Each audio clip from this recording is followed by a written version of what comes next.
Hello बच्चों, welcome back. और आज की क्लास में जो हम पढ़ेंगे वो है हमारे कोफैक्टर्स। ठीक है, जो आज का हमारा टॉपिक है that is cofactors. Cofactors as the name suggest, ये किसी के साथ मिलकर काम कर रहे हैं। ये किसके साथ मिलकर काम कर रहे हैं और ये क्या है? In this lecture we are going to understand that. Now cofactors वो पार्ट हैं, वो सब्सटेंसेस हैं जो एंजाइम्स के साथ मिलकर काम कर रहे हैं। They enhance the activity of enzymes. ठीक है, बहुत सारे एंजाइम्स इंडिविजुअली वर्कआउट कर सकते हैं, बट बहुत सारे एंजाइम्स को कुछ कैटलिस्ट की ज़रूरत होती है। बिना कैटलिस्ट के वो काम नहीं कर पाते। और ये जो कैटलिस्ट जो एंजाइम्स को काम करने में हेल्प कर रहे हैं, इनको हम बोलते हैं cofactors. Cofactors are basically non protein part, और जो एंजाइम्स होते हैं they are protein part. Means एक प्रोटीन पार्ट और एक नॉन प्रोटीन पार्ट रिक्वायर्ड है। Protein part is enzyme, non protein part is called as cofactor. तो इसको हम यहाँ पर एक डायग्राम की फॉर्म से समझते हैं कि प्रोटीन पार्ट एक नॉन प्रोटीन पार्ट के साथ कंबाइन हो जाता है and then this makes a combination. Now we have to give them some names. ठीक है, जो प्रोटीन पार्ट का जो हमारा एंजाइम है जो प्रोटीन से बना हुआ है, अभी उसके साथ कोफैक्टर अटैच नहीं है, तो उसको हम बोलते हैं एपो एंजाइम। वंस इस प्रोटीन पार्ट के साथ कोफैक्टर अटैच हो जाता है तो इसको हम बोलते हैं होलो एंजाइम। ठीक है, apo enzyme and holo enzyme. आपको याद करने की एक ट्रिक हो सकती है। होलो मीन्स होल, होल मतलब पूरा, WHOLE होल वाला। होल मीन्स पूरा, यानी कि इसमें दोनों चीज़ें हैं, प्रोटीन पार्ट भी है और नॉन प्रोटीन पार्ट भी है।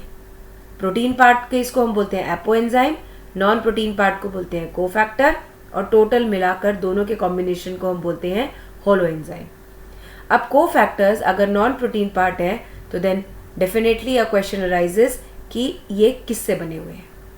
कोफैक्टर्स आपकी दो चीज़ों से बने हुए हैं, मतलब दो तरह के कोफैक्टर्स हैं, inorganic and organic. Let's move into the detail कि कैसे इनऑर्गेनिक कोफैक्टर्स हैं और कौन से ऑर्गेनिक कोफैक्टर्स हैं। Inorganic cofactors are mainly ions. जो भी आपके आयंस हैं वो आपके इनऑर्गेनिक कोफैक्टर्स हैं।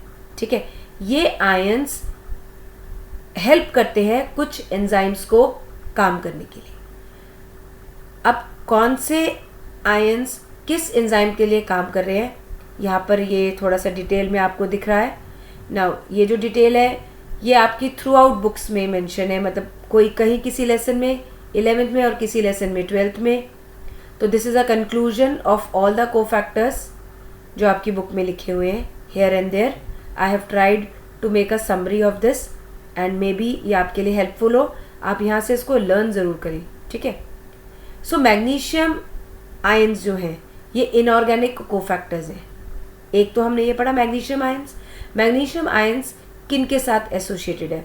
मैग्नीशियम आयंस आपके रुबिस्को, पेपकेस, हेक्सोकाइनेस, पायरुवेट डिहाइड्रोजिनेस, इन सब के साथ आपके मैग्नीशियम आयंस कोफैक्टर्स एसोसिएट हो जाते हैं। नेक्स्ट जो आपका आयनिक यानी कि इनऑर्गेनिक कोफैक्टर है दैट इज जिंक। जिंक जो काम करता है आपका या जिसको काम करने में मदद करता है that is carbonic anhydrase, alcohol dehydrogenase and carboxy peptidase. Third हम आते हैं आयरन एंड मोलिब्डेनम में। Iron and molybdenum is associated with nitrogenous. ठीक है, नाइट्रोजिनेस के काम करने के लिए जो हमें आयनिक कोफैक्टर चाहिए that is iron and molybdenum.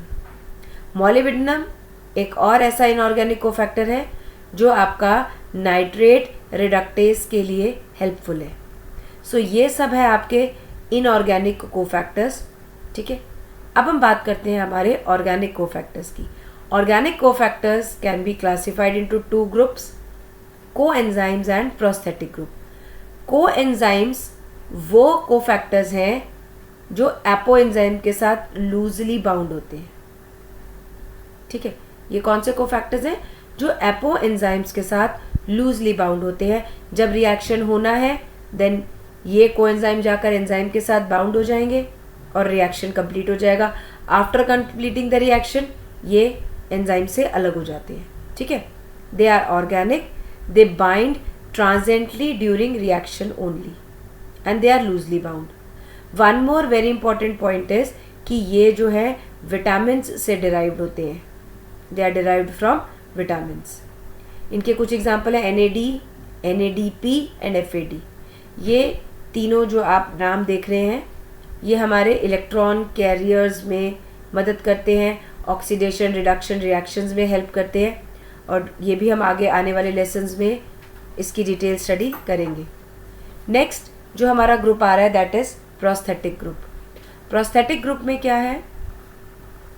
Prosthetic group वो ऑर्गेनिक कोफैक्टर्स हैं जो आपके एपोएंजाइम के साथ बहुत टाइटली बाउंड कर जाएंगे.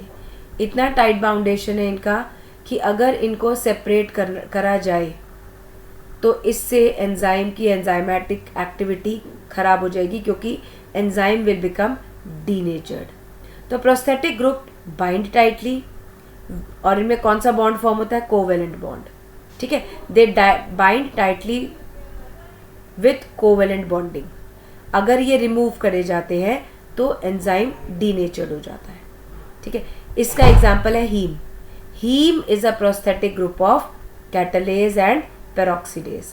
दोनों में हीम है, कैटालेज के साथ भी और पेरोक्सीडेज के साथ भी. ये इसका प्रोस्थेटिक पार्ट है, ये इससे रिमूव नहीं करा जा सकता. So it was a small lecture about cofactors. I hope you have understood and these notes and my lecture will be helpful to you. Thank you for being there and मिलते हैं एक next lecture के साथ. Bye for now and God bless you all.